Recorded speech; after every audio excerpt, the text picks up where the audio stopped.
하나님의 말씀은 아가서 8장 5절에서 14절 말씀입니다. 한 절씩 교독하시고 마지막 절 합독하도록 하겠습니다. 그의 사랑하는 자를 의지하고 거친 들에서 올라오는 여자가 누구인가? 너로 말미암아 내 어머니가 고생한 곳, 너를 낳은 자가 애쓴 그곳 사과나무 아래에서 내가 너를 깨웠노라. 너는 나를 도장같이 마음에 품고 도장같이 팔에 두라. 사랑은 죽음같이 강하고 질투는 수월같이 잔인하며 불길같이 일어나니 그 기세가 여호와의 불과 같으니라. 많은 물도 이 사랑을 끄지 못하겠고 홍수라도 삼키지 못하나니 사람이 그의 온 가산을 다 주고 사랑과 바꾸려 할지라도 오히려 멸시를 받으리라. 우리에게 있는 작은 누이는 아직도 유방이 없구나. 그가 청혼을 받는 날에는 우리가 그를 위하여 무엇을 할까?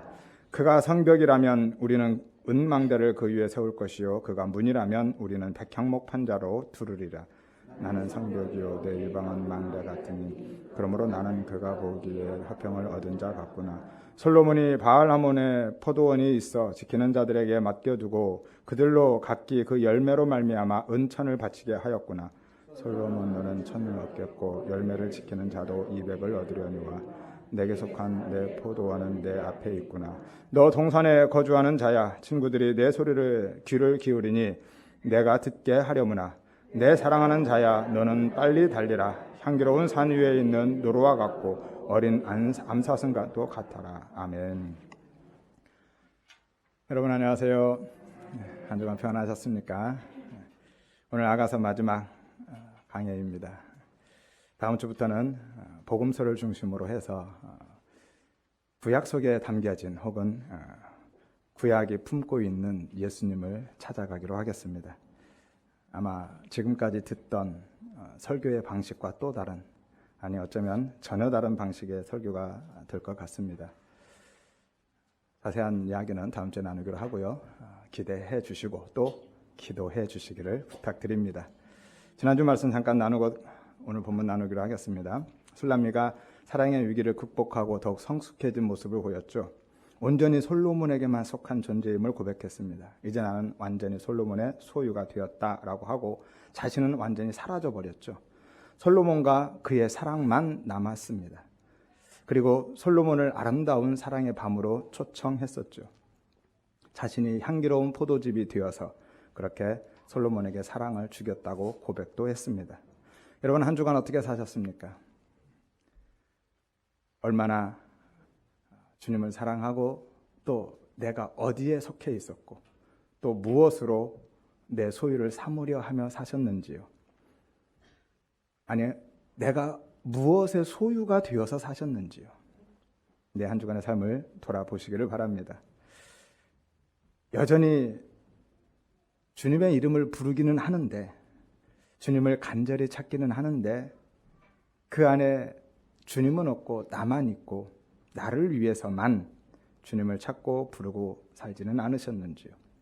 나를 위해서만 주님을 초청하고 계시지는 않으셨는지 돌아보시면서 오늘 본문 나누기로 하겠습니다. 아가서의 결론에 해당하는 오늘 본문은요. 솔로몬과 술람미가 술람미의 친정을 방문하는 내용입니다. 둘의 사랑이 영원하기를 소망하면서 기쁨의 노래를 부르고 행복을 선언하고 있죠. 5절을 보면 그의 사랑하는 자를 의지하고 거친 들에서 올라오는 여자가 누구인가 라고 하죠. 솔로몬이 술람미와 함께 술람미의 고향 친정에 오고 있는 장면이죠. 예루살렘 여자들이 노래를 하고 있는 겁니다. 코러스를 놓고 있는 것이죠. 그의 사랑하는 자를 의지하고 그의 사랑하는 자는 솔로몬이죠. 의지한다라는 것은 그에게 기대고 있다라는 거예요. 거친 들에서 올라오는 여자가 누구인가? 그 여자는 술람미죠. 솔로몬과 술람미가 거친 들을 지나서 술람미의 고향, 그 친정집에 돌아오고 있는 장면을 우리에게 보여주고 있습니다. 솔로몬이 술람미를 데리고 예루살렘에 갈 때도 거친 들을 지났었죠. 3장 6절에 보니까 연기 기둥처럼 거친 들에서 오는 자가 누구인가 라고 했었죠. 이 거친 들, 두 가지 의미가 있는데요. 하나는 광야라는 의미가 있고요. 하나는 산악지역이라는 의미가 있습니다. 실제로는 산악지역을 의미하고 있는 것 같아요. 왜냐하면 예루살렘과 술람미의 고향인 수넴 사이는 사마리아가 있고요. 그 사마리아에는 이스라엘의 중앙 산악지역이거든요. 실제는 산악지역인데 하지만 오늘 본문은 상징적인 의미를 가지고 있고요. 그래서 광야로 보아야만 합니다. 왜냐하면 이스라엘 백성들, 유대인들에게 있어서는 그 광야가 고난과 시련의 상징이기 때문이죠. 그들이 출애굽한 이후에, 애굽에서 나온 이후에 40년을 광야에서 지내며 그 광야의 삶이 그들에게 있어서는 고난이었고 시련이었기 때문이죠. 따라서 본문은 솔로몬과 술람미가 그동안의 갈등과 그 사랑의 시련을 지나서 극복하고서 돌아오고 있다라는 것을 강조해서 보여주고 있는 것이죠. 본문 역시 수사 의문문입니다. 지난주에 말씀드렸죠. 대답을 요구하는 게 아니라 강한 긍정이나 강한 부정의 효과를 위해서 수사적인 표현을 하고 있다고요. 그러니까 지금 그렇게 올라오고 있는 자가 누구냐라고 묻고 있는 것이 아니에요.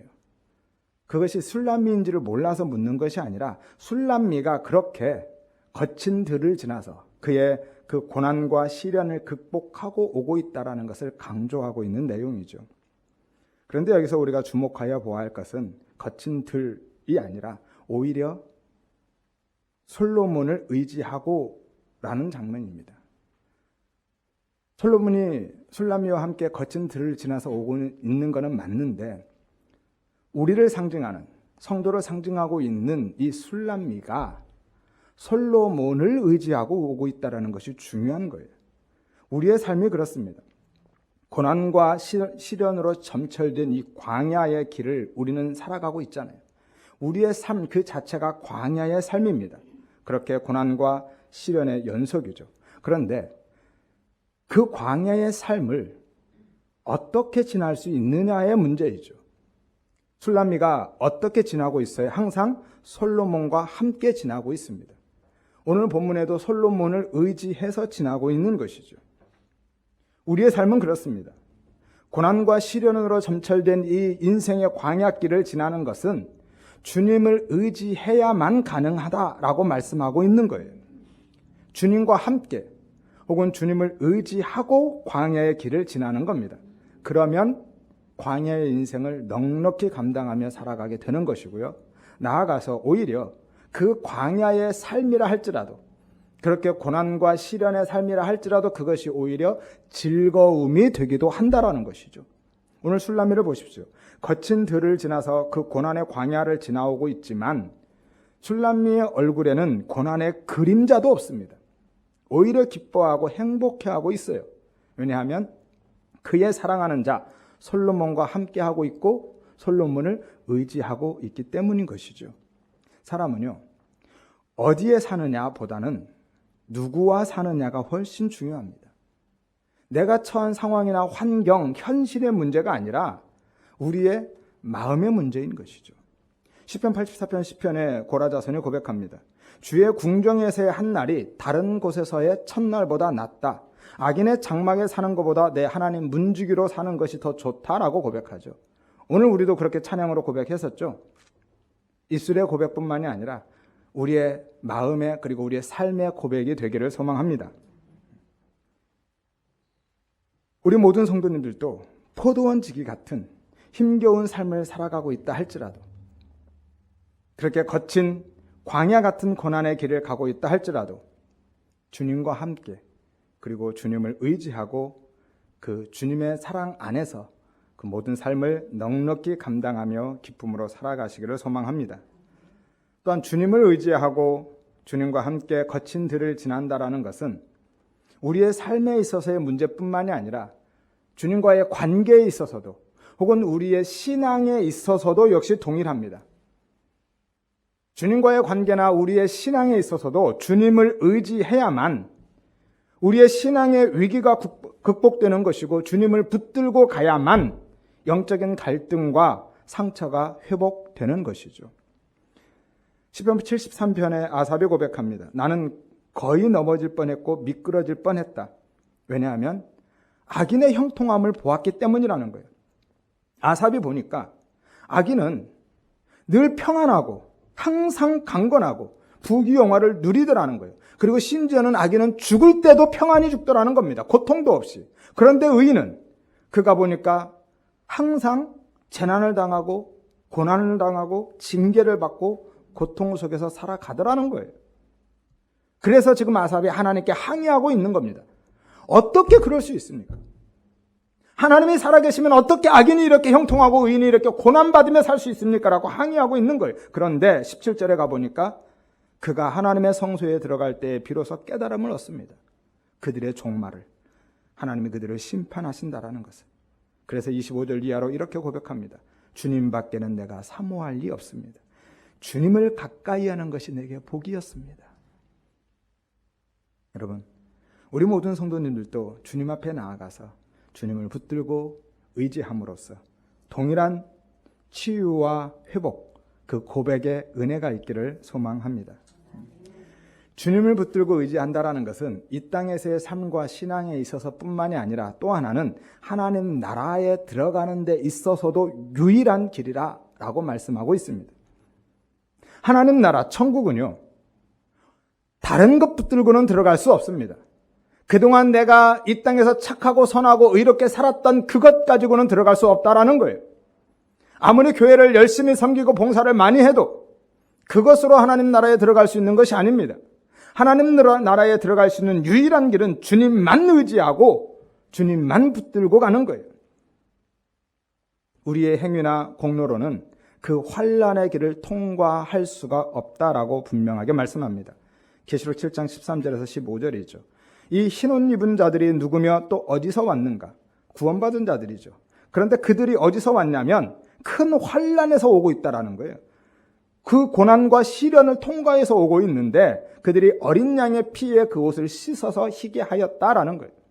그러니까 그들이 흰옷을 입고 있는데 그 구원의 옷, 그 흰옷은 어떻게 입게 되었느냐?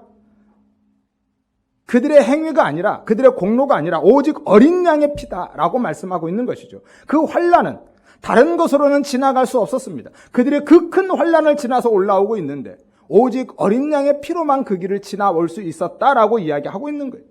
예수 그리스도의 그 십자가 은혜가 아니면 우리는 하나님 나라에 들어갈 수 없다라고 말씀하고 있는 것이죠.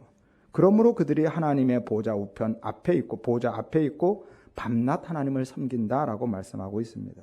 따라서 오직 예수 그리스도만 붙들고 의지하고 살아가시기를 바랍니다. 하여서 이 세상을 살아가는 동안에도 우리의 삶의 환경과 상황을 넉넉히 이기고 감당할 뿐만이 아니라 고민과 갈등을 넘어서서 우리의 신앙도 견고하게 세워지고 지켜가고 또 구원의 은혜를 마음껏 누리면서 정말 기쁘고 행복한 성도의 삶을 살아가시기를 주의 이름으로 축원드립니다. 너로 말미암아 내 어머니가 고생하는 곳, 너를 낳은 자가 애쓴 그곳, 사과나무 아래에서 내가 너를 깨웠다라고 하는데요. 이 고생한 곳, 산고를 의미합니다. 출산의 고통이죠. 애쓰다라는 것도 같은 단어입니다. 산고를 의미하고 있고요. 여기서부터 7절까지는 솔로몬의 노래입니다. 사과나무는 솔로몬이 술라미를 처음 만난 장소, 그들의 사랑이 싹이 튼 장소였고요. 깨우다라는 것은 감정을 자극하고 흥분시키는 것을 의미합니다. 그러니까 그곳에서 솔로몬이 술람미를 처음 만났는데 솔로몬이 술람미의 그 사랑의 감정을 불러일으켰다라는 거예요. 이것은 솔로몬이 술람미의 친정집에 도착한 후에 술람미를 만나서 사랑하게 된 그 옛 추억을 지금 떠올리고 있는 것이죠. 그리고 그 사랑이 계속되기를 소망하는 내용이 6절, 7절에 나오고 있습니다. 6절에 보면 너는 나를 도장같이 마음에 품고 도장같이 팔에 두라 라고 하죠. 정말 완숙한 사랑의 면모를 형상화해서 표현하고 있는 겁니다. 도장이라는 것은 원래는 인장 반지, 반지가 있는데 여기에 자기의 이름과 자기의 신분, 직분이 새겨져서 이걸로 도장을 찍죠. 옛날에 왕들이 그랬습니다. 인장 반지를 의미하는데요. 당시에는 계약이 성립되었을 때 그 증표로 인장을 찍습니다. 그 인장에는 그 소유주의 이름이 새겨져 있어서요. 그 인장 반지가 인장이 문서에 찍히면 그 문서에 명시된 자에게 권리가 이전되는 것이죠. 따라서 인장은 소유주의 권리를 대신하는 아주 매우 귀중한 물건입니다. 그래서 항상 몸에 지니고 다녔어요. 지니고 다니는 방법은 몇 가지가 있었는데 하나는 끈을 달아서 목에 걸기도 하고요. 그래서 품에 품고 다니기도 합니다. 혹은 몸에 지니고 다른 주머니에 넣기도 하고요. 또 하나는 손가락에 반지로 만들어서 손가락에 끼우고 다니기도 합니다. 창세기 38장에 보면 유다가 창녀에게 담보물로 준 거에 뭐예요? 도장과 그 끈이죠. 이 도장이 인장입니다. 그 인장에 끈을 달아서 몸에 지니고 다녔던 거고요. 지팡이를 주죠. 그렇게 몸에 지니고 다닙니다. 따라서 본문에서 마음에 품어라 라고 하는 것은요, 인장을 목걸이처럼 목에 걸어서 이 가슴에 보관하고 있어라 라는 의미이고요. 팔에, 손에 두라라는 것은 인장을 끈에 묶어서 팔에 매달고 다니든지 아니면 반지처럼 손가락에 끼우고 다녀라 라는 것을 의미하고 있는 것이죠. 이것은 이미 결혼을 했지만 그동안 솔로몬과 술람미의 관계는 소원했거든요. 어떤 이유에든지 여러 가지 이유로 그들이 함께하지 못했었고, 솔로몬이 그 아쉬움이 담긴 표현으로 다시는 이제는 떨어지지 않겠다라는 거예요. 다시는 너와 내가 떨어지지 않겠다. 항상 같이 다니자. 영원히 함께하자라는 그 간절한 마음을 지금 표현하고 있는 것이죠. 사랑은 죽음같이 강하고 질투는 스올같이 잔인하다라고 하죠. 아가서의 요절 같은 말씀입니다. 사랑은 죽음같이 강하고, 이 말씀은 다 알 것 같은데, 질투는 스올같이 잔인하다. 이 질투는 우리가 지금 오늘 우리가 생각하는 그런 의미의 질투가 아닙니다. 열정, 열심이라는 의미인데요, 사랑의 열정을 의미하고 있죠. 사랑의 열심입니다. 스올은 무덤이나 음부를 이야기하고요, 잔인하다는 것은 거칠다 혹은 맹렬하다라는 의미예요. 그래서 질투는 스올같이 잔인하다라는 것은 사실은 앞에 있는 사랑은 죽음같이 강하다라는 의미와 같은 표현입니다. 대꾸법이죠. 그래서 같은 표현을, 같은 의미를 다른 표현으로 반복함으로 강조하고 있는 겁니다. 성경에서는 하나님도 질투하는 하나님으로 소개하죠. 하나님께서 자기 백성을 향한 그 사랑의 열정이 그렇게 맹렬하다라고 말씀하고 있는 거예요. 자신의 사랑이, 그러니까 술람미를 향한 그 솔로몬 자신의 사랑이 그렇게 강하고 열정적이고 죽음을 넘어서는 영원한 것이다 라고 강조해서 이야기하고 있는 겁니다. 그리고 본문에는 한글 성경에는 번역이 안 됐지만 원문은 이유를 나타내는 접속사 키로 시작합니다. 왜냐하면 무엇 때문이다 라는 의미이거든요. 따라서 본문을, 원문의 의미를 살려서 다시 번역하면 이렇습니다. 너는 나를 도장같이 마음에 품고 팔에 두어라. 왜냐하면 내 사랑이 죽음같이 강하고 열정적이기 때문이다 라는 거예요. 이 죽음 혹은 스올, 이것은 인간이 넘어설 수 없는 불가항력적인 한계를 의미하고 있거든요. 그래서 솔로몬의, 술람미를 향한 이 솔로몬의 사랑이 그렇게 강하고 열정적이고 무한하고 불변하고 영원하다라고 하고 있는 것이죠. 그리고 그 강렬한 사랑을 맹렬하게 타오르는 불의 이미지를 통해서 다시 한 번 더 강조합니다. 불길같이 일어나니 그 기세가 여호와의 불과 같다라고 하는데요. 이 불길은 그냥 불입니다. 일어나다라는 것은 불꽃을 의미해요. 원래는 타오르다라는 장면인데요. 불이 처음에 붙어서 그 불이 불꽃으로 타오르고 있는 장면을 묘사하고 있는 것이고요. 그리고 그 기세는 의역을 한 건데요. 원래는 이 앞에 일어나다라고 하는 같은 단어입니다. 그런데 복수용으로 쓰여서 이제는 불꽃들이 된 거예요. 처음에는 작은 불꽃이 일어났다. 그것이 이제 번지고 있는 것을 보여주고 있는 것이고요. 여호와의 불이라는 것은 제가 볼 때는 이건 오역입니다. 잘못 번역된 거고요. 이 단어는 최상급입니다. 이 불길에 대한 최상급이에요. 그러니까 무슨 이야기냐면 상상을 초월하는 가장 맹렬한 불, 화염을 이야기하고 있는 거예요.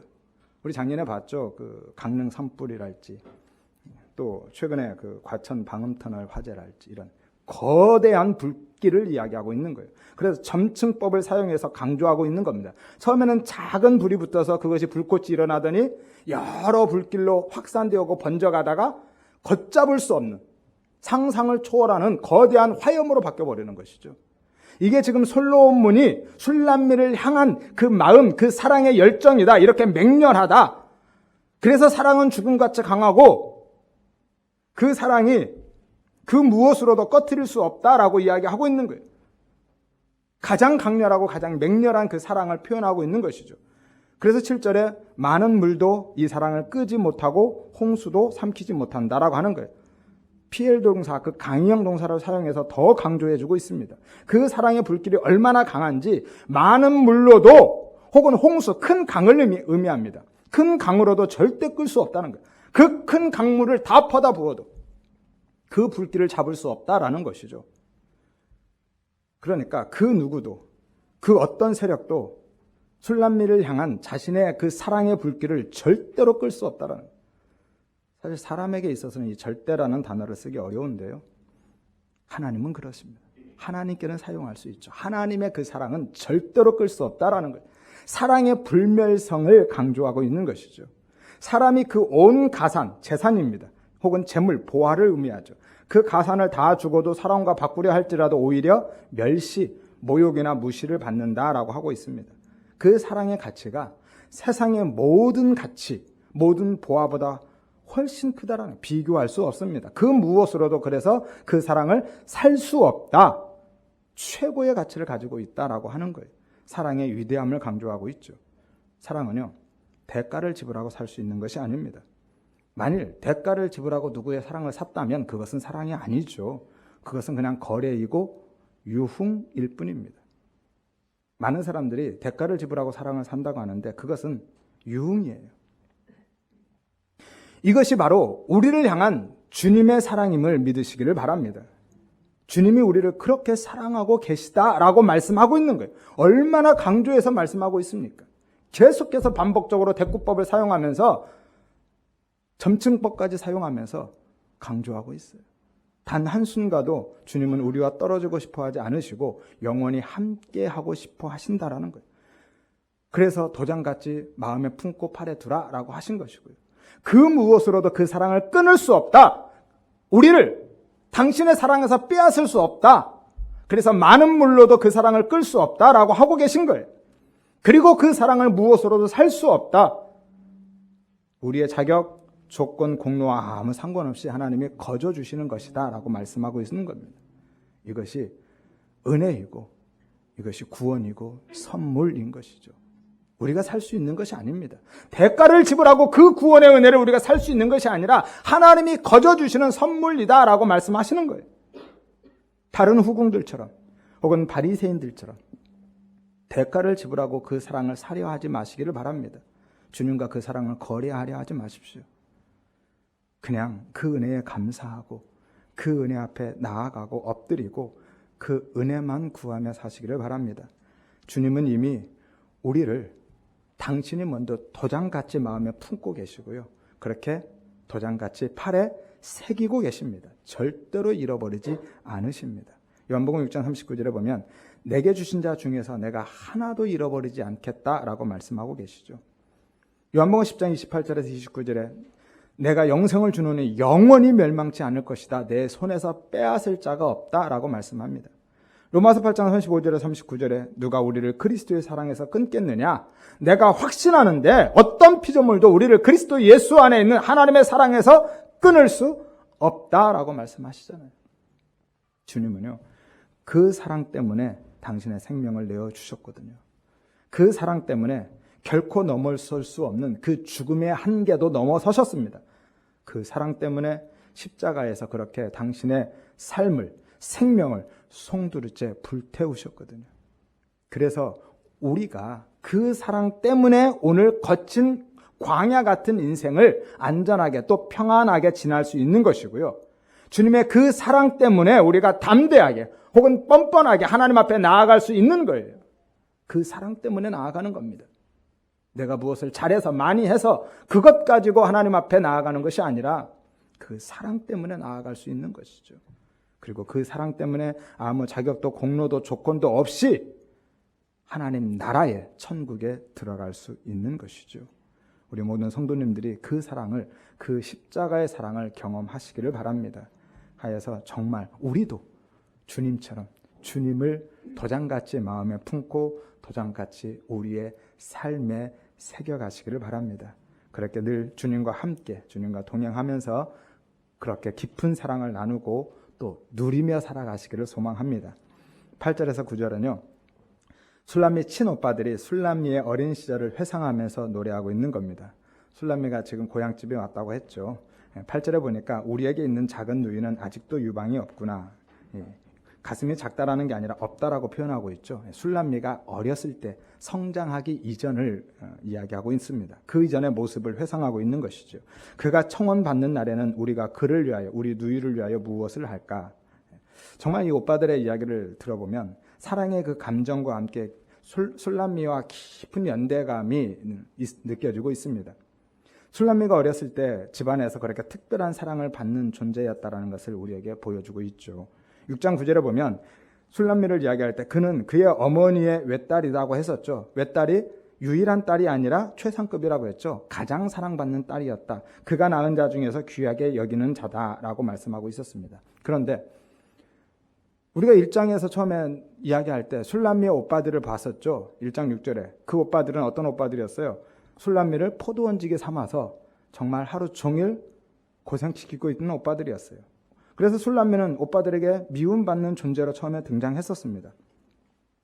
이것은 어떤 거냐면 술람미의 엄마가 어떤 이유에서든지 술람미를 데리고 제가 했다라는 것을 의미하고 있는 것이죠.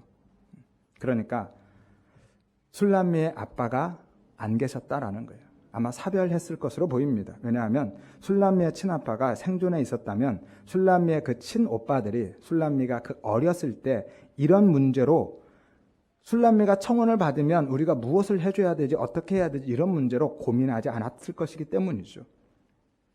술람미는 커서 이복 오빠들에게 미움을 받았지만 어릴 때는 친오빠들에게 그렇게 사랑받는 존재였다라는 것을 보여주고 있는 것이죠. 그러자 술람미가 그리고 나서 그들이 술람미에게 이렇게 이야기하죠. 9절에 보면 그가 성벽이라면 은망대를 그 위에 세울 것이고 그가 문이라면 백향목 판자로 두르겠다라고 하는데요. 술람미의 친오빠들은 술람미가 성벽이라면 은망대를 세우고 문이라면 판자로 백향목 판자로 두르겠다. 우리가 너를 성장하기 전까지, 네가 결혼하기 전까지는 그렇게 철저하게 너를 지키고 보호해 주겠다라고 강조하고 있는 거예요. 역시 대꾸법을 사용해서 강조하고 있는 겁니다. 그러자 10절에서 12절에 술람미가 노래를 하고 있죠. 10절은요, 오빠들의 회상에 대해서 술람미가 대답하고 있습니다. 네가 성벽이라면, 네가 문이라면 하고 있는데 오늘 술람미가 뭐라고 하냐면 10절에 나는 이미 성벽이다. 그리고 내 유방은 이미 망대다라고 하고 있어요. 오빠들은 너는 가슴도 없는 아이였었다라고 하는데 술람미는 지금 이제는 내 가슴이 망대 같다라고 이야기하고 있는 거예요. 이제 나는 성벽이고 망대다. 이제 나는 그렇게 성장했고 안전하다. 그러니 걱정하지 말아라 라고 하고 있는 것이죠. 그러면 술람미가 어떻게 이렇게 성장하고 성벽이 되었고 망대가 되었습니까? 어떻게 그렇게 안전한 상황이 되었습니까? 그러므로 나는 그가 보기에 화평을 얻는 자 같구나라고 하는데요. 그래서 그러므로라는 것은 번역에 오류가 있는 겁니다. 접속사가 아닙니다. 원래는 부사입니다. 부사로 쓰였어요. 어떤 의미냐면 그때부터, 그때라는 의미인데요. 그때부터 혹은 그 후로부터라는 의미예요. 그러니까 지금 술람미는 안전하게 되었는데 언제, 그때부터 혹은 그 후로부터 안전하게 되었다라고 술람미가 이야기하고 있는 겁니다. 그러면 그때가 언제입니까? 오빠들이 그렇게 지켜주겠다고 호언장담할 때예요? 그때가 아닙니다. 그 다음 구절을 보면 나오죠. 나는 그가 보기에 화평을 얻은 자 같다라고 하는데요. 한글 성경은 역시 의역이기 때문에 의미가 매우 애매할 때가 많습니다. 원문을 봐야 되는데 원문을 보고 직역하면 이렇습니다. 나는 그가 나를 보았을 때 내가 그의 눈 앞에 있을 때 그때부터 그 후로부터 내가 화평을 얻었다라고 이야기하고 있는 거예요. 평화 혹은 안전을 얻었다라고 하는 것인데요. 얻은 자 같다라는 것은 만나다, 찾다 혹은 입다라는 거예요. 내가 그렇게 보여지는 게 아니라 실제로 그렇게 되었다라는 것이죠. 평화는 단순히 표면적인 분쟁이 없는 상태가 아니라 정말로 부족함이 없는 만족한 상태, 행복한 상태를 의미하고 있습니다. 그러니까 술람미는요, 이전에는 안전도 평화도 없었습니다. 오빠들과 함께 있을 때는 그 오빠들이 이복 오빠들은 물론이거니와 친오빠들과 함께 있을 때도 역시 그에게는 안전과 평화가 없었어요. 오빠들은 큰 소리는 쳤지만 내가 너를 반드시 지켜주겠다라고 큰 소리는 쳤지만 그때는 그에게 진짜 평화가 없었습니다. 그런데 언제 그 평화를 얻었다고요? 솔로몬을 만났을 때. 그때부터 혹은 그 후로부터 그가 안전과 평안을 얻었다라고 이야기하고 있는 거예요. 술람미는 그렇게 솔로몬, 평화죠. 솔로몬, 진짜 평화의 왕인 솔로몬에 의해서 화평한 자, 평화를 얻은 자가 되었고 이것이 바로 우리의 성도의 평화와 평안의 비결임을 믿으시기를 바랍니다. 요한복음 14장 27절에 말씀하죠. 평안을 너희에게 끼치노니 곧 나의 평안을 너희에게 주노라. 내가 너희에게 주는 것은 세상에 주는 것과 같지 않다. 세상에 주는 것과 다르다. 세상은 이런 평화 줄 수 없다. 라고 하는 것이 세상에는 이런 평안이 없습니다. 없는 것을 그들은 줄 수가 없죠. 줄 것처럼 유혹은 하지만 실제로 줄 수가 없습니다. 요한복음 16장 33절에 이것을 너희에게 이르는 것은 너희로 내 안에서 평안을 누리게 하려 함이다 라고 말씀하시죠. 내 안에서 평안, 내 안에만 평안이 있다는 거예요. 예수 안에만 평안이 있다라고 예수님이 말씀하고 계신 것이죠. 예수 외에는 다른 평안은 없습니다. 혹은 예수님 밖에는 참된 평안은 없습니다.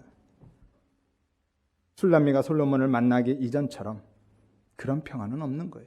오직 솔로몬을 만난 때부터 그 이후로 술람미는 평안을 얻은 여인이 되었던 것이죠.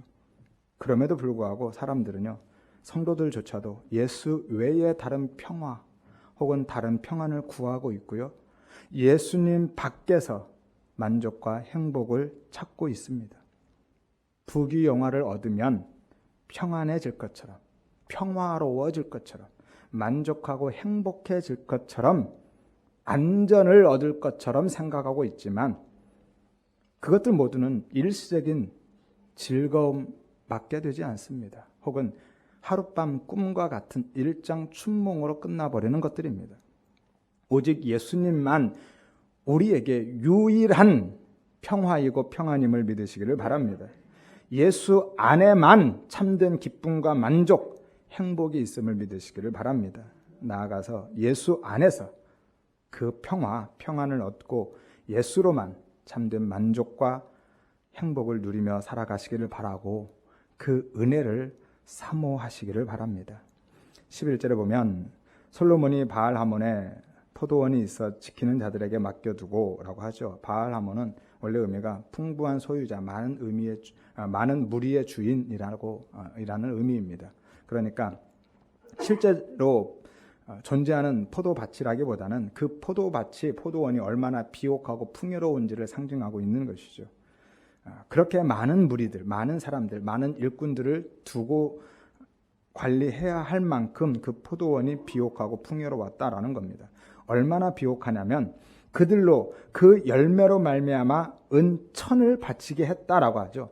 얼마요? 은천. 소장료로 은천을 받고 있습니다. 은천이라는 게 은천 세계를 의미하는데요. 구약에서는 무게 단위였고요. 신약에는 이게 화폐 단위로 넘어옵니다. 당시의 종의 몸값이 얼마인 줄 아세요? 당시 종의 몸값 은 30입니다. 그래서 가룟 유다가 예수님을 얼마에 팔았어요? 은 30에 판 거예요. 한마디로 선생님을 종의 몸값으로 팔아버린 거예요. 예수님이 우리를 위해서 그렇게 우리 대신에 죄의 종으로 팔렸다라는 것을 의미하고 있는 것이죠. 아무튼 은 30이 당시 한 세겔의 종의 몸값에 해당했는데요. 은 이 한 세겔은요 4데나리온입니다. 4데나리온인데 은 30은 120데나리온이죠. 그럼 예수님이 얼마에 팔린 거예요? 일단 그냥 15만 원 잡으면 1,800만 원 팔린 겁니다. 은 1,000세겔은 얼마가 될까요? 일당 10만 원 잡으면 얼마예요? 4억. 20만 원 잡으면 8억 뭐 이렇게 되는 것이죠. 열매를 지키는 자들은 얼마를 받아요? 12절에 보니까 은 200. 그러니까 평균 제가 찾아보니까 요즘 일반 현장에서 일하시는 일꾼들이 15만 원 정도 받으시더라고요. 그러면 은 200이면 1억 2천만 원 정도 되죠. 거기서 일하는 일꾼들 연봉도 1억이 넘고요. 솔로몬은 얼마를 받고 있어요? 15만 원 잡으면 매년 6억을 거기서 소장료로 받고 있는 겁니다. 솔로몬의 포도원이 그만큼 비옥하고 풍요롭다라는 것을 이야기하고 있는 거죠. 그런데 오늘 술람미는 이렇게 고백하죠. 내게 속한 내 포도원은 내 앞에 있다. 지금 자기 앞에 있는 자신의 포도원이 내게 속해 있다라는 거예요. 그 포도원들은 그렇게 솔로몬에게 소장료를 바치고 있지만 이 포도원은 솔로몬에게 소장료를 바치지 않는다라는 거예요. 그 세를 낼 필요가 없는 내 것이다라고. 내 포도원이다. 원문에는 이 구절의 맨 앞에 나옵니다. 그래서 이것을 통해서 자신의 포도원은 그 소장료 세를 내지 않는다는 내 포도원이라는 것을 강조해주고 있어요. 그리고 이것은 진짜로 있는 그 물리적인 포도원이 아니라 포도원 된 술람미 자신을 상징하고 있는 거거든요. 나는 그렇지 않다라는 거예요. 너희들은 그렇게 세내고 살지만 나는 세를 내지 않는다. 나는 너희 소작인들과 다른 신부다라고 이야기하고 있는 거고요. 솔로몬에게 있어서 가장 비옥하고 그가 가장 가치 있게 여기고 그의 진짜 기쁨이 드는 진짜 포도원, 그 포도원은 너희들의 세를 바치는 그 포도원이 아니라 바로 나다라고 이야기하고 있는 겁니다. 어느 술람미가 그 포도원이 되는 것이죠. 왜냐하면 솔로몬이 그 많은 수익을 내는 그 포도원을 소작인들에게 맡겨두고요. 지금 누구 앞에만 있어요? 술람미 앞에 있잖아요. 자기 앞에 있습니다. 그 솔로몬이 그것들은 다 맡겨두고 관심도 없고 나만 찾았다라는 거예요. 그리고 나만 바라보고 있고요. 나만 사랑하고 있다라는 것이죠. 그리고 그 솔로몬이 지금 내 앞에 있다라는 겁니다. 이것이 진짜 복음임을 믿으시기를 바랍니다. 우리 주님이요.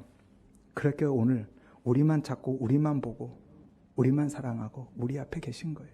아무 자격도 실익도 없는 우리를 그렇게 가장 가치 있게 가장 소중하게 여기고 계신 것이고요. 우리를 통해서 가장 큰 기쁨, 만족을 얻고 계시고 우리를 가장 사랑하시고 항상 내 앞에 계심을 믿으시기를 바랍니다. 나아가서 우리도 주님을 그렇게 내 기쁨, 만족으로 여기고 그렇게 주님만 찾고 주님만 바라보고 사랑해 가시기를 바랍니다. 그리고 그 은혜를 사모하십시오. 그 마음 주시기를.